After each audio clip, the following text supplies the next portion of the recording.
Thank you for spending another midweek moment with the Wisconsin property taxpayers. I'm Paul Rozeski. Today is Wednesday, July 30th, 2025.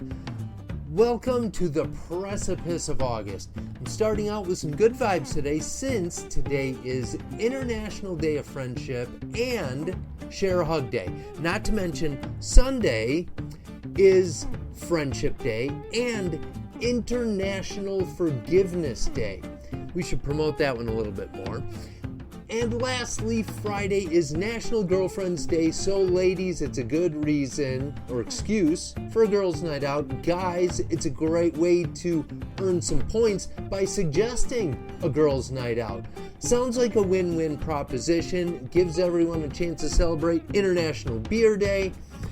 And as always, however you celebrate, especially you married guys thinking about Girlfriend's Day, please celebrate responsibly. It does feel like the dog days of summer since the news cycle is pretty darn slow. I can tell because there are news stories popping up that are loosely related to some of the bills that are being proposed in the Capitol. It makes me suspect that there are folks quietly at work behind the scenes throwing some stuff to reporters, either to help them come up with stories, give them some statistics, offering up stuff that either backs their position or at least puts the topic in the news cycle. I'll look at one of those. I'll dig into the "you can't make this stuff up" file. Whole bunch of stuff going on. And after all that fun, we'll end with a quote from POTUS number 30. Do you know who it is? I'll give you a hint. He served in the Roaring 20s and his term ended in 1929. Good luck, and let's jump into some news together. So let's start off with ATVs and UTVs since a member called in recently, asked some questions about getting them registered.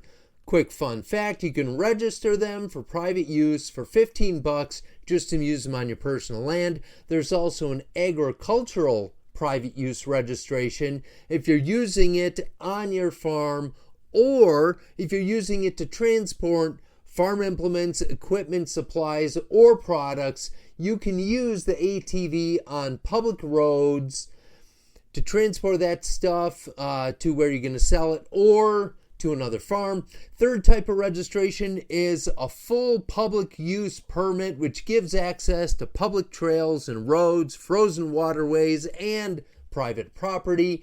There is a fourth type of registration, and that one's for non-residents. For $5, they can operate their ATVs or UTVs in all the publicly allowable ways for $5 instead of $30. Well, that gets us back to laws that are being proposed and why this is in the news cycle. It appears some folks may have been registering their ATVs out of state, but then just having them in Wisconsin. So there's a bill proposed to close that loophole.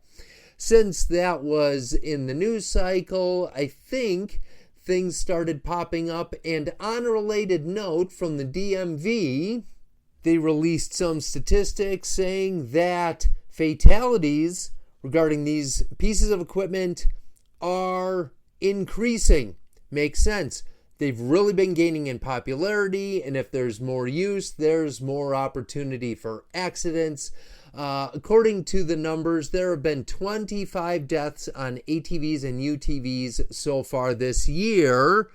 21 of those fatalities happened when that person wasn't wearing a seatbelt. Maybe the lap belts are unpopular, but the numbers speak for themselves.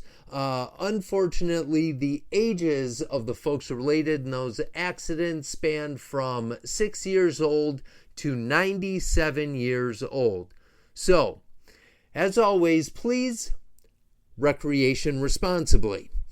In other news, keep your head on a swivel because property tax reassessments are showing up in mailboxes throughout Wisconsin. One of our members from northern Wisconsin showed us just this week his latest tax bill, and his property taxes are going up a total of 88%.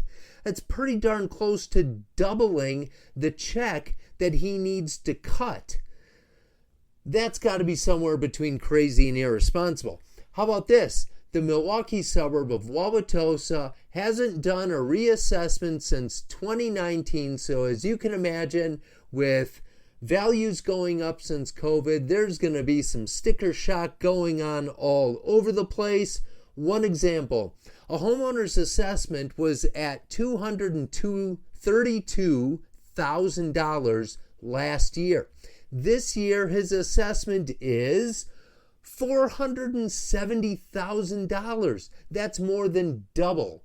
And while the city says it's because it's been so long since the reassessments, the owner of that house claims he had his house privately assessed last year and it came back at $285,000. Way close to the original and not close to what the city says. Somebody's way off here, and heck, this is crazy enough. I probably should have saved it for the "You Can't Make This Stuff Up" file.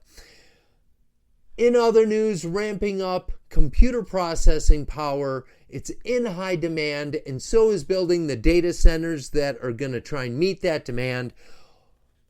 They're being proposed throughout Wisconsin. One project was proposed in Wisconsin Rapids, where the power company up there would lease 6 acres of a 15-acre parcel that they own to a company for them to build a $200 million project. Unfortunately, that project is no longer happening. But meanwhile, just this week, the Racine County Board has received a proposal for yet another new data center. It would be built on land currently owned by We Energies. Interesting. Energy demand is critical to these centers, so I guess it makes sense. You might as well make the power company your landlord. It's a good way to get maybe some unofficial preferential treatment. Don't know, not implying anything, just saying, maybe a reasonable question. And lastly, I'm going to sneak in something from that "You Can't Make This Stuff Up" file. I don't think I've done this one before, and if I have, in my opinion, it's good enough to do again. We start with a baby named Amari. At 1 month old, he had to have open heart surgery. All seemed to go well. 2 months later, he's recuperating at home, but mom notices he hasn't been doing very well and calls the cardiologist, who suggests take him in to be seen. They go to the medical center. The doctors can see he's clearly struggling to breathe, told her that he needs specialized care immediately at whichever the 2 major hospitals have an opening. In the meantime, it took an hour of having him intubated and just breathing manually on a bag to get him stable enough to even be on a ventilator. He's on the ventilator for hours before he's stable enough to travel, at which point he is flown to a hospital 86 miles away. Amari was diagnosed with RSV at the hospital and spent 3 weeks recovering before he was able to return home. Well, all seemed to be going well until one day, months in the future, when the family is notified by their insurance carrier that the situation wasn't so severe that they needed to fly him to the hospital. They could have taken ground transportation and it would have been just fine. Therefore, they refused to pay for the air transport and presented the family with a bill for $97,599. You just can't make this stuff up. And finally, I give you a quote from President Calvin Coolidge, the 3rd most famous Calvin in America after Calvin Klein and Calvin from the duo Calvin and Hobbes. It was POTUS number 30 who said, "No matter what anyone may say about making the rich and the corporations pay taxes, in the end, they come out of the people who toil." Have a great second half of your weekend. As always, thanks for listening. Wisconsin Property Taxpayers Inc. is a nonpartisan membership organization consisting of thousands of small business, farm, and homeowner members in every hot and humid corner of the state. Founded in 1985, the organization is committed to providing its members with up-to-date information, legislative advocacy, and exclusive cost-saving benefits. Find out how to join at WPTOnline.org/join.